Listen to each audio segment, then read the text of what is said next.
The Billionaire on the Bench. He lay perfectly still on the old wooden park bench, eyes shut, his costly overcoat wrapped snugly around him. To anyone walking past, he was nothing more than a weary old man catching an afternoon nap in the sun. Before I dive into it, tell me where you're listening from. It helps to know someone out there gets it. Also, show some love by subscribing my channel. But sleep was the furthest thing from his mind. He was watching everything.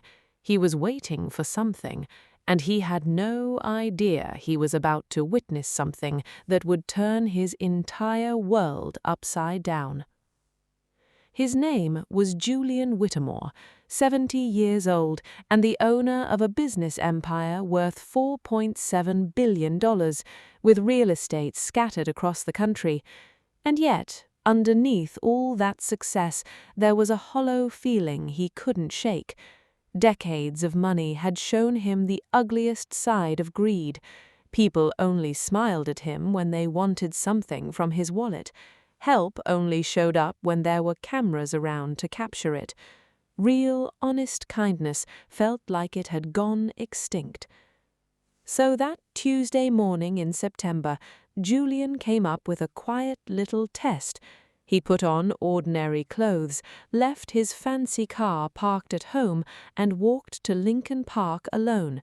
He'd pose as a sleeping old man and simply watch how strangers treated someone who seemingly had nothing to give back. The hours dragged on. Office workers rushed by without a glance. Joggers passed without slowing down. Tourists snapped pictures of the scenery, ignoring him completely. A few people even brushed against the bench and kept walking like nothing happened. Then a boy appeared. He looked no older than 12.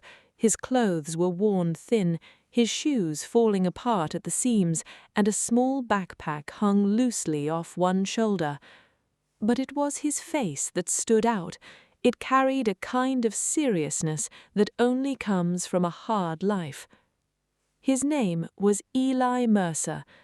Eli lived with his ailing mother Susan Mercer in a cramped apartment on the outskirts of Brookhaven.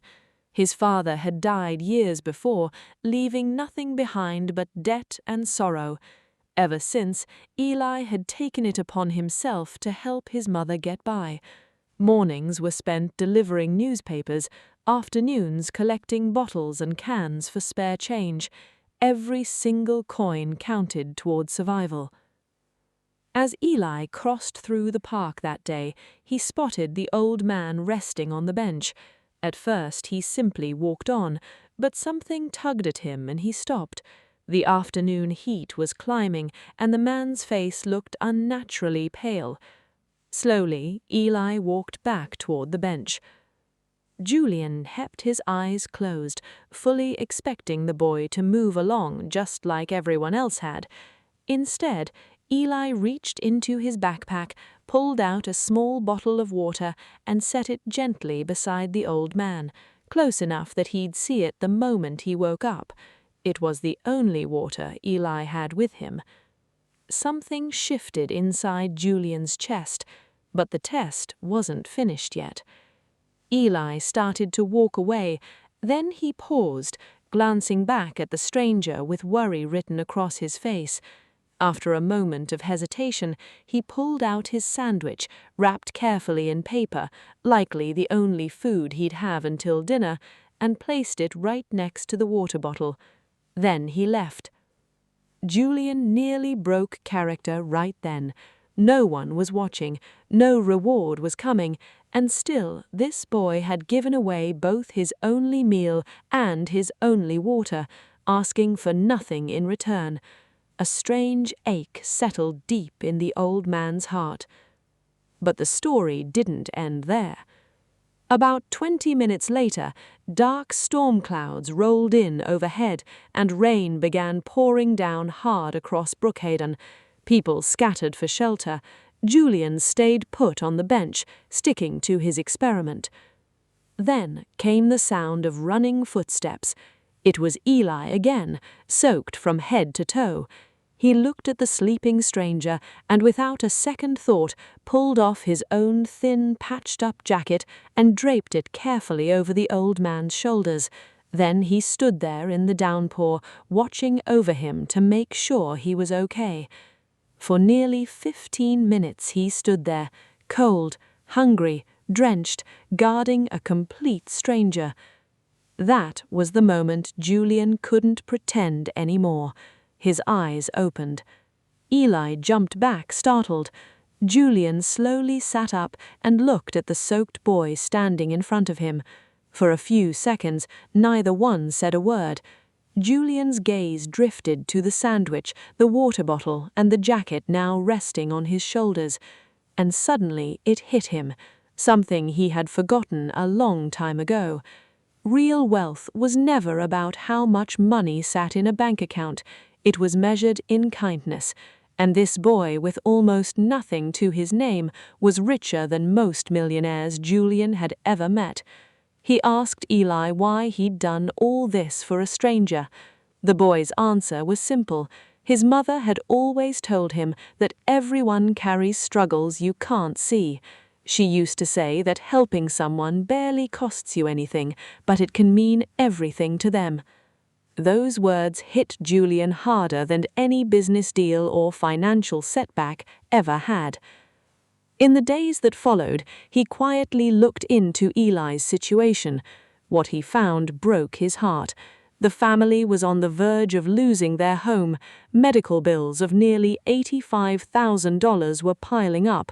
Their fridge was often empty, and despite all of it, Eli never stopped trying to help others whenever he could.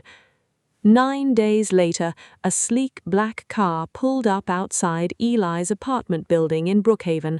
Neighbors peeked through their windows in disbelief as Julian stepped out, no disguise this time. He showed up as himself, the man who owned half the skyline of the city. Inside the small apartment, he sat down with Eli and Susan for hours, listening to their hardships, their fears, and the hopes they still held on to. Before he left, he made them a promise, one he fully intended to keep. Within months, Susan got the medical care she had needed for so long. Their debts disappeared. They moved into a safe, comfortable home, and Eli was awarded a full 4-year scholarship worth $200,000 to Hartwell Academy, one of the finest schools in the region. But the most valuable thing Julian gave him wasn't money, it was opportunity. He became Eli's mentor, teaching him about business, leadership, and responsibility, guiding him step by step. 12 years passed, and Eli grew into an extraordinary young man, smart, humble, and kind-hearted, everything Julian had hoped the next generation could become. One evening in November, many years later, Julian sat alone in his mansion. Age had finally caught up with him. While flipping through old photographs, he came across a picture from the very day he met Eli. The memories flooded back instantly: the sandwich, the water bottle, the jacket, and the pouring rain. Tears welled up in his eyes. For the first time in years, Julian wept, not out of sadness, but because one poor young boy had restored his faith in humanity. He cried through the night, remembering how someone with almost nothing had given everything he had, and in doing so had reshaped a billionaire's heart forever. Because sometimes the richest person in the world isn't the one with the most money in their account.